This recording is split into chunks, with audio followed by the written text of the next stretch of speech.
With the console wars heating up, Microsoft and Sony have ramped up their commitment to investing more money in acquired studios. But while they're both trading blows, the PlayStation manufacturer seems to have an ingenious trick up its sleeve to give it a little extra edge. Today, we're going to discuss Sony's future plans and their potential implications. Stay tuned. First up, Sony reveals future plans during earnings call. The PlayStation has always had a super strong first-party lineup, with the platform dominating last gen both in terms of sales and just the general perception. Things have kind of changed since then though. Xbox is now a much more viable platform thanks to Microsoft's continued investment in Game Pass and first-party studios. But Sony isn't quite ready to lose its market lead just yet. During its latest earnings, the console manufacturer said that it plans to implement a two-pronged strategy to grow its gaming business. What does that mean? Well, in essence, they're just saying that people should expect more quality first-party games, as they always have from PlayStation. What's different this time around, however, is the company's focus on multiple platforms. You see, the Japanese company has built a walled garden around its internal studios, and we really never see those games making their way to anything other than a PlayStation.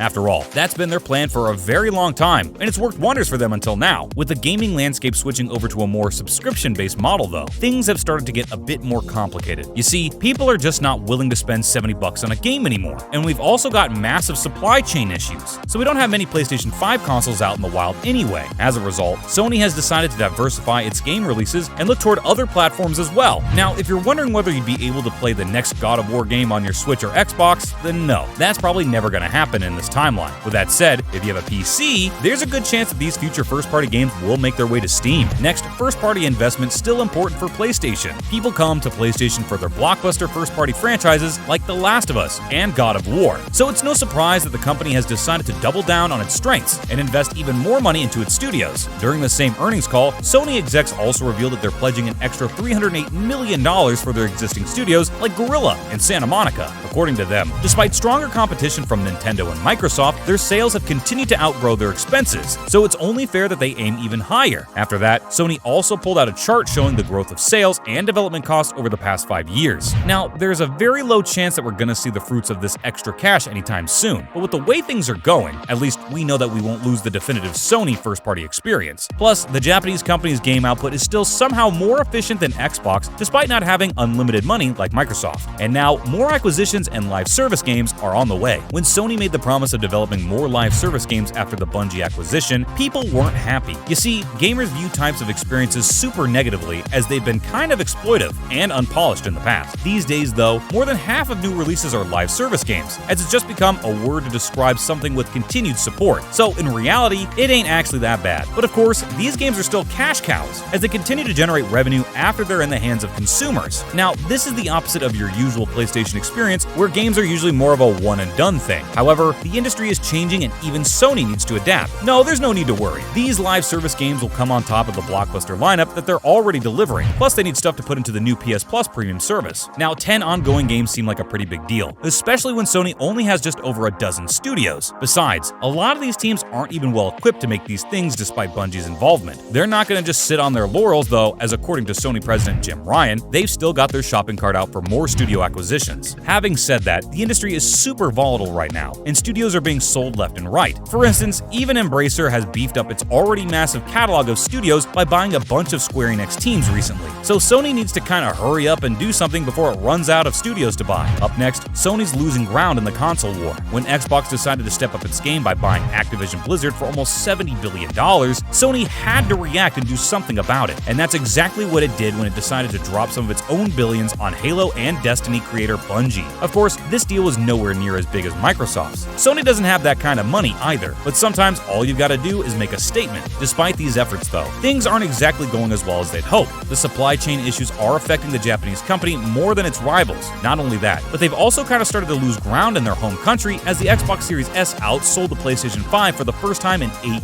years. Oh, and don't even get us started on the bad PR that they've been pulling lately. For some bizarre reason, PlayStation has decided to become a faceless company and isn't allowing any of its internal studios to take a stand on the abortion rights issue. In an email sent to Sony employees, Jim Ryan said that we should all just respect each other's opinions. He then followed it up with a very strange anecdote about wanting a dog and celebrating his cat's birthday to lighten up the mood. This obviously backfired as PlayStation employees got mad at him, saying that when it comes to human rights, there's no such thing as respecting an opinion and moving on. Luckily for Sony though, Xbox isn't doing so well after it delayed Redfall and Starfield, leaving it without any big release for the rest of the year. Time for some other news. Siphon Filter on PS Plus Classics will have trophies. When Sony Sony announced the lineup for the highest tier of the revamped PlayStation Plus service, many people were excited to see the OG Siphon Filter game there. After all, it was one of the best action games out there on the original PlayStation console. If that wasn't good enough for you, then Ben's studio is making the deal sweeter by adding trophies to the game. In a Twitter post, the studio announced that people who are looking to get that hit of nostalgia again will also have some extra incentive to dive into Siphon Filter, as they can now earn in-game trophies. While this is obviously some great news, we still have no official word on whether any game will receive similar treatments from Sony or not. Skyrim is getting yet another port. It's honestly incredible how Skyrim has managed to stay relevant after all this time. Initially released in 2011, the Bethesda RPG is one of the best-selling games of all time and continues to get re-released on new platforms every now and then. So for the game's 10-year anniversary, we got Skyrim Anniversary Edition last year on PlayStation, Xbox, and PC. The absence of a Nintendo Switch release did ring some alarm bells though, but it seems like Bethesda is gonna put these rumors to rest as well, as the Anniversary Edition is reportedly coming to the handheld console too. Now people love complaining about Skyrim re-releases, as the next Elder Scrolls game is nowhere near in sight. According to Todd Howard, however, if you want them to stop releasing it, you should probably stop buying it. And honestly, he does kind of have a point, as the game continues to be a cash cow for them. Norman Reedus confirms the existence of Death Stranding 2. Hideo Kojima is one of the greatest video game creators out there, but his recent outing with Death Stranding wasn't very well received critically. Yes, it still had the strange vibe of a typical Kojima game, but the general public just didn't jive well with the gameplay. In fact, many people even described it as a delivery guy simulator, which is a fair assessment. Of course, if you viewed the game as an art piece instead, it was a pretty spectacular experience that sometimes even transcended its genre. However, due to the game's relatively mediocre sales, many people thought that Kojima would be done with the series. But guess what? There's a second game in development apparently. According to Norman Reedus, who plays the protagonist in the first game, he just started working on quote-unquote Part 2 of Death Stranding. Now, since Reedus is a Hollywood actor and isn't super familiar with gaming lingo, it could just end up being some extra DLC. If there is actually a Part 2 in the works though, then we can't wait to see what it looks like. That's a wrap for this video. Are you excited to see a Death Stranding sequel, or would you rather have Kojima work on something else entirely? Let us know in the comments below. Make sure to give this video a thumbs up and subscribe to our channel for more videos like this. See you in the next one!